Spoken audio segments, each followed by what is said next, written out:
Well, welcome. My name is Helen Tyler. I am the Director of Adoption Services here at Helen Woodward Animal Center. And next to me on my right is... I'm Heather Heyman, and I am the Recruitment and Partner Supervisor for Helen Woodward Animal Center.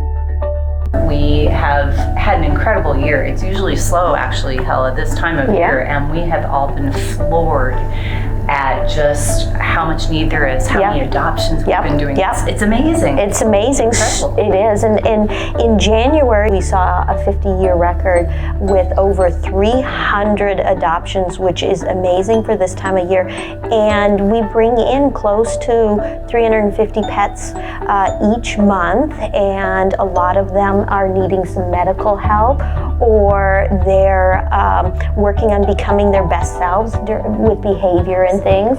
And I think there's a couple of stories that remind me of that. What about, do you know about Precious? Oh gosh, I will never forget that intake day. Intake days are very special for us here at the center because many of these animals come from our partners that are high kill shelters, and that was the case with Precious. And sweetest dog on the planet. Everybody was walking by her crate. It's loud, it's noisy, it's chaotic on intake days, especially if we get a loud crew on that day. In particular, we had a loud crew. And Precious just was so calm and so sweet. And just said hello, and just everybody kept walking by. We're like, oh, I love her. She's gorgeous. Plus, she's stunning to boot. Well, come to find out in doing our exams, which we do and everything as well, that she ended up being pregnant. And because of some of the lack of spay and neuter laws in some of the areas that we work with, there is always that possibility that we may have some of these guys come to us that are indeed pregnant, which was the case with Precious. But we're so grateful because we have incredible fosters willing to take on those guys. And the center really has the resources.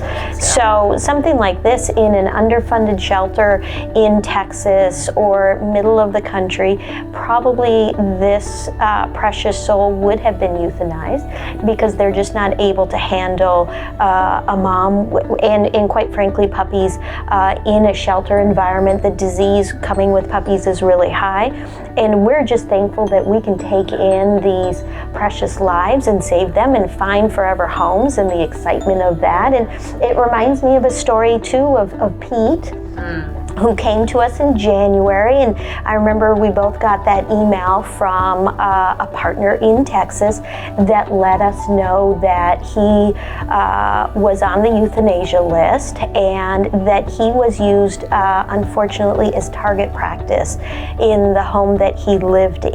And when the shelter did take him in, they did find BBs in his fur, and it was really a very tough story for us to see. And they reached out to us and said, is there anything that you can do to help Pete? And we said, put him on board, bring him on in. And we sent him from Texas on transport, and he touched his paws on the ground here in California at the center, and you could tell he gave a sigh of relief, and he knew he was going to be safe. And he loves to play ball in the field, and we're working with him to trust humans because he kind of had that mistrust for a period of time. But we're hopeful that he will be for adoption very soon. Actually, I believe he's on the adoption floor now. But with somebody will find a forever home for him and really give him the chance to be that second family member, third family member, fourth family member for a precious family for that dog. And that's why we're so grateful for what we're able to do here, because we do have the trainers that can work with these guys when we discover some of these backstories and know that they might need a little extra care. And it's just so heartwarming to know that we are literally saving lives. That is what we are doing in so many cases where they would otherwise be euthanized. And so just grateful that we have so many varying departments that step up, always. Medical, stepping up if we have a medical case, just with everything that we do. Our fosters, our medical. And I think one of the things that's really important to understand too is that we appreciate the adoptions, we appreciate the ability to rescue these animals, but if you're not in a position to maybe adopt, fostering is a great way It may be for 5 days only, or it may be for 2 weeks, or we do have longer term medical cases. But those families that step up and foster and give these precious animals a second chance, it allows us to do the work, and it allows us to do more work because we have limited capacities at the center, but having those fosters really step in is a huge help. Our goals coming up for March is to continue to get further into the country where we have under-resourced, underfunded shelters. We see that in Louisiana, we see it in Mississippi, Oklahoma, and we're really working. And we do a lot of work in California as well. We do, a lot up in Central California, and here locally we try to support as much as possible.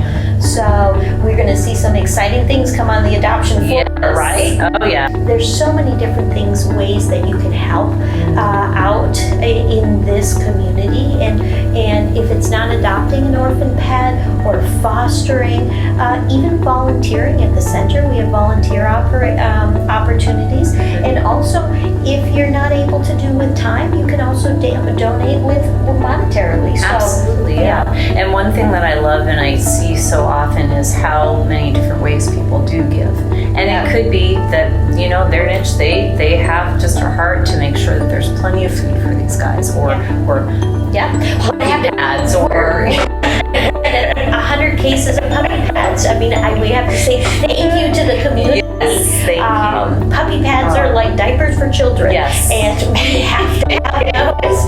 And to go out to foster, and we are so appreciative. We put a call to action, and you all out there reached out, and we had within a week 100 cases of puppy pads. So we're so appreciative. So there's so many ways to help, and I will say what we have seen is the need does not stop, and it increases. Yeah. If anything else, it increases more and more. Yeah, and this January and February taught us that usually we don't see the demand come in from our partners, and this year they were calling, reaching out, can you take a transport, can you take more pets in, orphan pets, because we see the need so great.